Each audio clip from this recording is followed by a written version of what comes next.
boa tarde.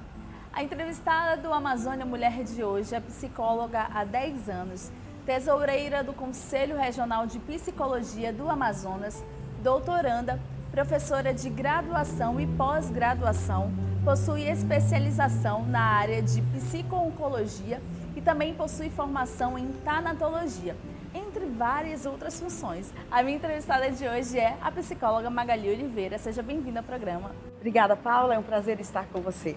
Olha, doutora, aí no começo do programa faltou falar de várias outras atividades que a senhora desenvolve, né? Mas que a gente vai falar aqui e abordar ao longo do programa, tá? Mas o que chamou muito a atenção da nossa equipe foi tanatologia. O que é isso? Pois é. Nós, quando falamos muito de vida, né? Nós temos vivacidade para isso, nós temos prazer para isso.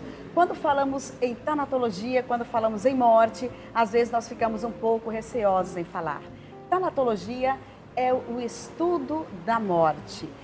Aí alguém pergunta assim, mas como é que se estuda a morte, né? Então, são os comportamentos que nós temos, são as atividades que nós desenvolvemos, são os sentimentos que nós demonstramos, são o comportamento que nós temos diante da morte e do morrer. E quando nós falamos em morte, nós não falamos da morte apenas do outro, mas também da minha morte. E algumas pessoas perguntam, então eu vou preparar a minha morte? Né? Não seria meio sinistro isso?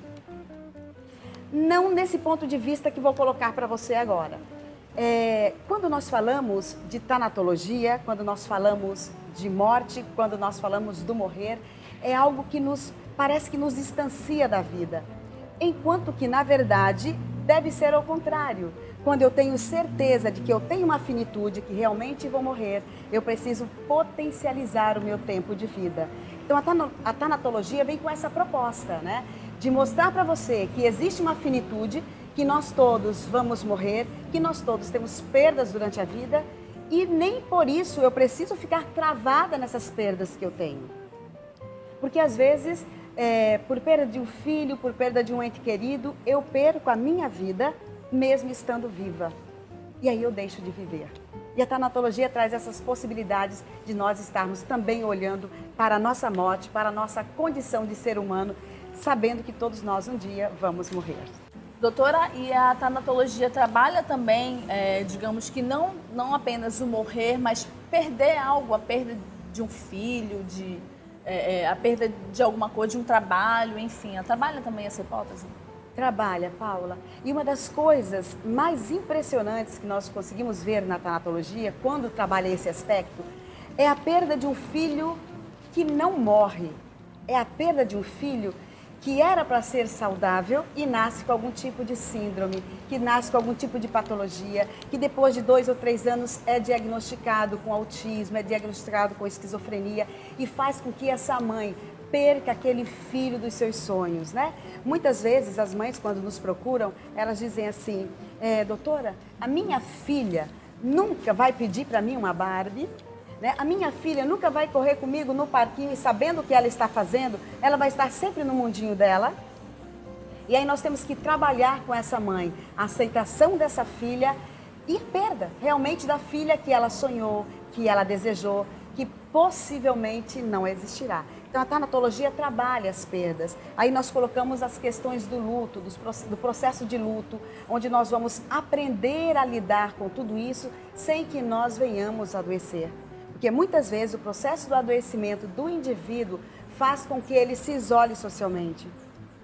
Eu não quero contato com amigos, eu perco meu casamento, eu perco meus contatos, eu deixo de trabalhar, eu não quero falar mais com ninguém. Então, esse isolamento social pode desencadear uma depressão que pode levar essa pessoa até a morte. Doutora, tem assim, pessoas que sabem lidar melhor com a morte, com a perda, mulher ou homem? Tem algum gênero que sabe lidar melhor com a perda? Eu penso que as mulheres, elas aceitam mais o sofrimento. Os homens escondem mais o sofrimento. Nós não falamos de 100%, claro, nós falamos da grande maioria. Parece que a sociedade, ela permite que você chore. Você, eu, nós, enquanto mulheres, né, podemos chorar, podemos nos lastimar, podemos demonstrar a nossa dor. Quanto ao homem, parece que é meio receoso ainda. Quando o homem chora muito, lastima muito, as pessoas ficam meio olhando atravessado. Ou, às vezes, não é a sociedade, é o próprio homem, pela maneira como ele foi criado, ele não fica tão à vontade para expressar os seus sentimentos. Mas eu diria para você que ambos sofrem, cada qual na sua medida. E aí nós não iríamos falar de gênero, mas nós iríamos falar da individualidade. Às vezes tem homens que diante de uma perda de um filho sofrem muito mais que a mulher, né? Mas na maioria das vezes é essa mãe que coloca a sua dor, essa mãe que demonstra a sua dor. Às vezes esse homem, ele se esconde atrás da bebida, ele foge desse relacionamento, ele abandona essa família. E não é porque é um irresponsável, não é porque é um inconsequente, é porque ele não deu conta de lidar com essa dor. Ela foi tão grande que tornou uma proporção tão imensa dentro dele que a melhor coisa para ele naquele momento foi a fuga. Então ele foge. Esse estudo, doutora, da tanatologia, é um estudo recente ou já faz muito tempo que existe, só que ainda não é bastante divulgado ou bastante conhecido? Já existe há bastante tempo, Paula.